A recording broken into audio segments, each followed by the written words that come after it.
Good morning, everyone, and welcome to Strictly Marketing Talk Radio. We're so glad you were able to join us today, and I have a fabulous show lined up for you today. Small business and entrepreneur advocate and expert Rob Basso is going to be joining us this morning, and we are going to be talking about the brand of you. And just a little background on Rob. Rob Basso is the founder and president of the New York region's largest independent payroll processing firm, Advantage Payroll Services. And he is a regularly sought out business guest speaker, mentor, and media expert. With over 2,500 clients, Rob has his finger on the pulse of small business and has gained a wealth of knowledge, which he actively shares with us. His mission is to assist struggling small business owners with growing their companies, creating jobs, and rebuilding the American economy. And I want to go ahead and welcome to the show, and he is also a contributing columnist this year for Strictly Marketing Magazine, Rob Basso. Rob, welcome to the show. Thanks, Carrie. I appreciate it. And when I hear my resume or my background, I'm like, did I really do all of that stuff? And it's amazing what happens in a blink of an eye that took 20 years to do. Absolutely. Well, you've certainly accomplished a lot, and we love your book as well, The Everyday Entrepreneur. It's a wonderful book. And Rob, if you wouldn't mind just kind of sharing, for our listening audience, those people that are listening that have not read the magazine or read your column yet, tell us a little bit about yourself and about your background. Well, I was a history education major in college, and I was going to take the world by storm by being the best social studies high school teacher that was known to mankind. And my path didn't go down that way. After I did my student teaching, I found that I couldn't find a job. I could barely find a job subbing. So I was working in a deli in an office building, making minimum wage, and I decided to wrap my resume in all of the sandwiches in the office building that the deli serviced. Well, I got like 5 job interviews, and I got about 3 or 4 job offers, and one of them ended up taking me to the payroll and human resources industry, and I've been doing that ever since. And all along the way, getting involved with other businesses. We helped raise $30 million to start a community bank. I got involved in the advertising business. I own a merchant service processing company, and I also own an insurance agency.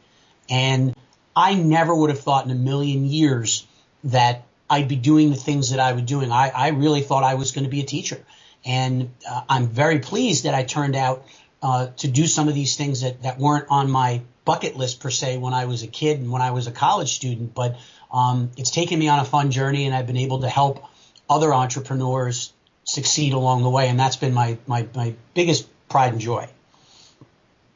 That's wonderful. And it is so funny to hear you talk about, you have such a wide range of activities that you do in business and, with your background and everything. And I find that a lot of us as entrepreneurs, we have such a varied background, and we have, different businesses that we're involved in.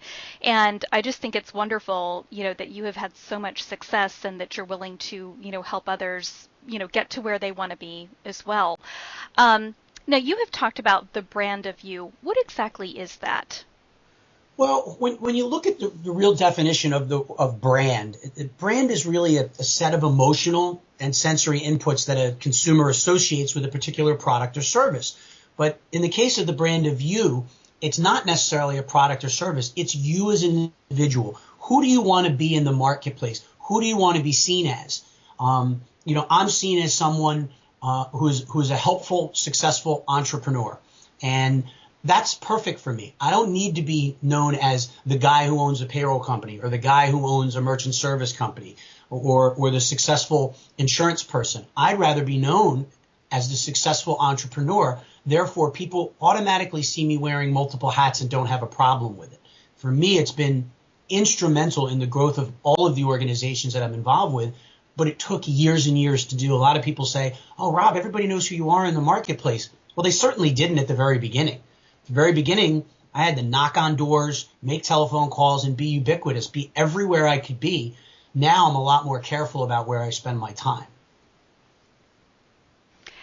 And why do you think that personal branding works?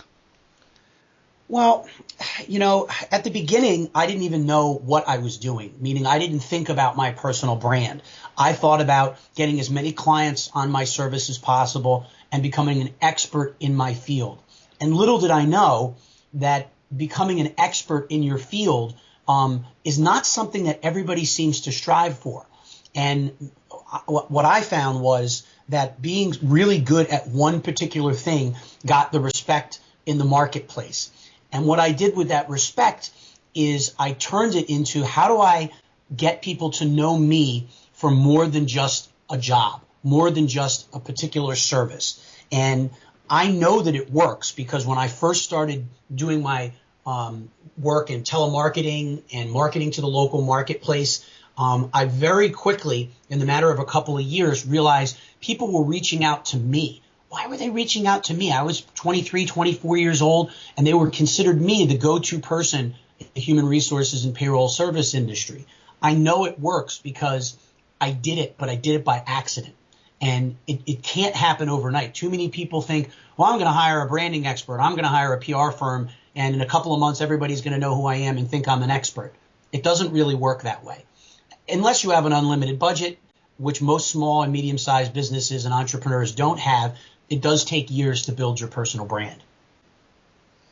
And you did bring up an interesting point about public relations firms, and definitely I think that that's something that people should look into, maybe a little bit for their brand. Or do you feel that that's something that they should wait and try to build things on their own? What's your thought on that? Well, I think, I've had a publicist for the past around 14 years, and I knew how important it was to my overall business model, my overall branding of myself. At the very beginning, I clearly could not afford to do that. So I used all the tools available at the time, and there was no Facebook at the time, and there was very little social media. The internet was really just coming into being. So you had to do it the old-fashioned way, which is a lot harder. You actually have a lot more tools right now to do things on your own before you spend money on a PR firm. If you have the budget for it, it absolutely can help you in an exponential way when you get an expert in your local marketplace. They're not that easy to find, though. I know lots of publicists, and most of them don't really have the ability to put your brand at the level that you want to. You have to be very careful and interview them just like you'd interview someone working for your organization to see if they're the right fit. If they don't have the right philosophy, if they don't have the right feelings about you, and they don't really believe in what you're trying to do, it's very difficult for them to act on your behalf with the media. And the media sees through the vapid, pitches that publicists have about people that they don't care about. My publicist and I have become very good, close personal friends, and he cares about my well-being. He cares about how successful I am in business. That's why he's been my guy for 14 years. And definitely that's wonderful advice to share with everyone.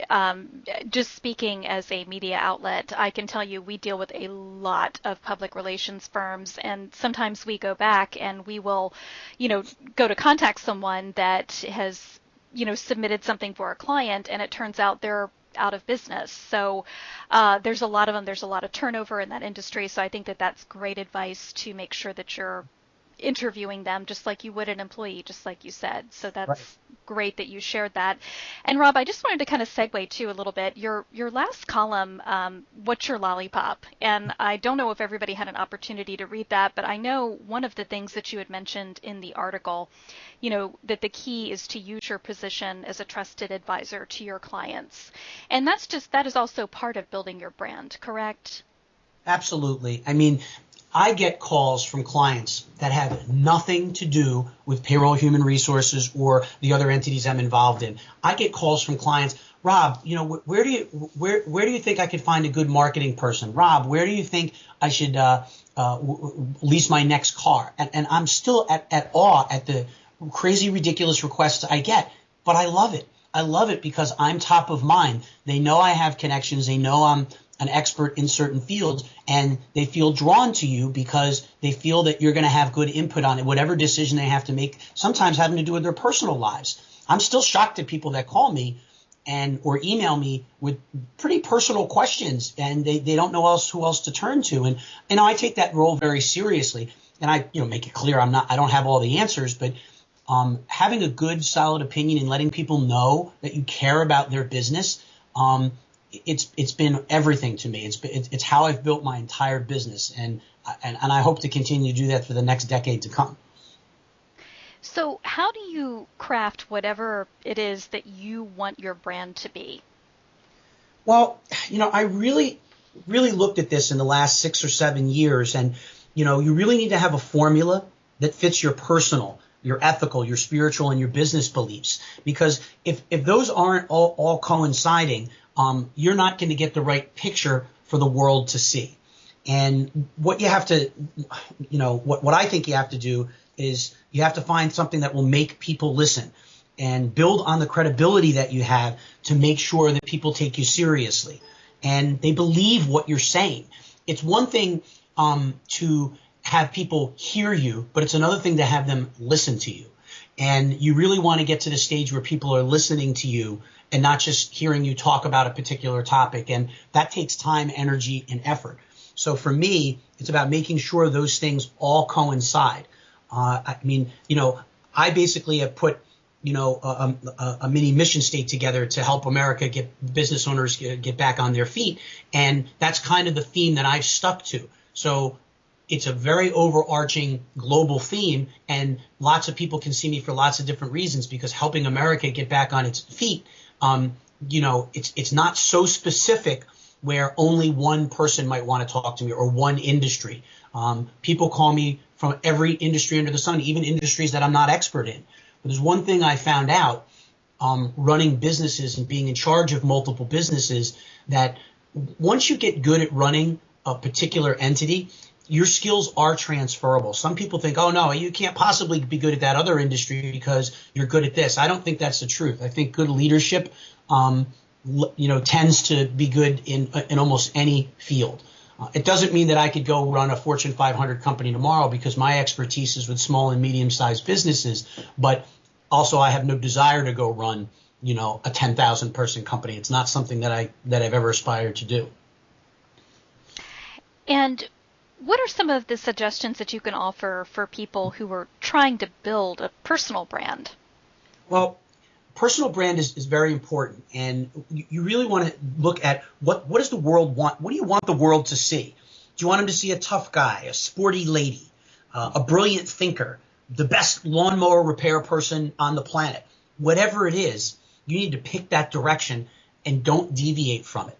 That doesn't mean you're not supposed to mold and move the plan accordingly as your career progresses, but you need to be pretty myopic for the first handful of years to get known as something. And even if that's a monoline thing where you're an expert in one given field, that's fine.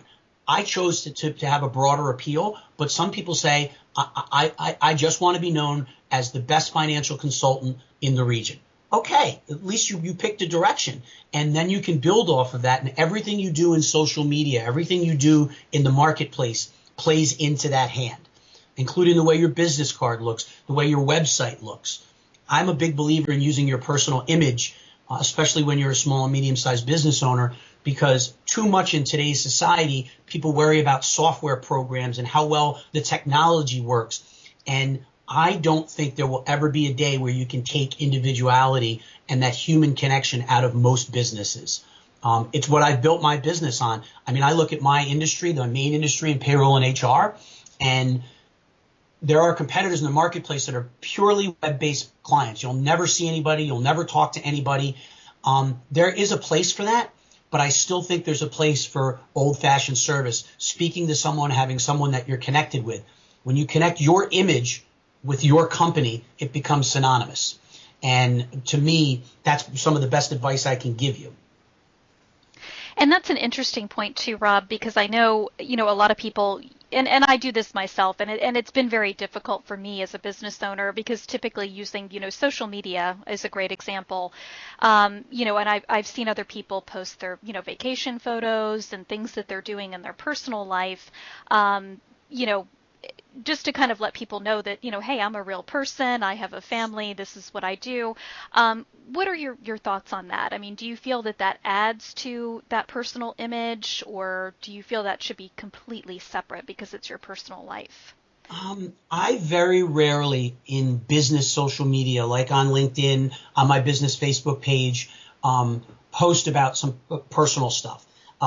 Occasionally I do when I think that it's interesting enough that people, I mean, you could make the case that seeing you and your kids on vacation is nice, but it makes that human connection. But I personally feel that the more business related it is, the safer it is, because the truth is, it's not that you don't want people to think that you're a human being or have that personal connection. I just think at the end of the day, they don't care about that. They care about what you can do for them. How is the relationship with you going to benefit them in their life and their business? Mm-hmm. So I've tended to stay away from that stuff unless I thought it was a broad enough appeal that people would like it. But, on the subject of Facebook, Twitter, LinkedIn, you can start small, get profiles on each of those social medias and spend a little bit of time each day.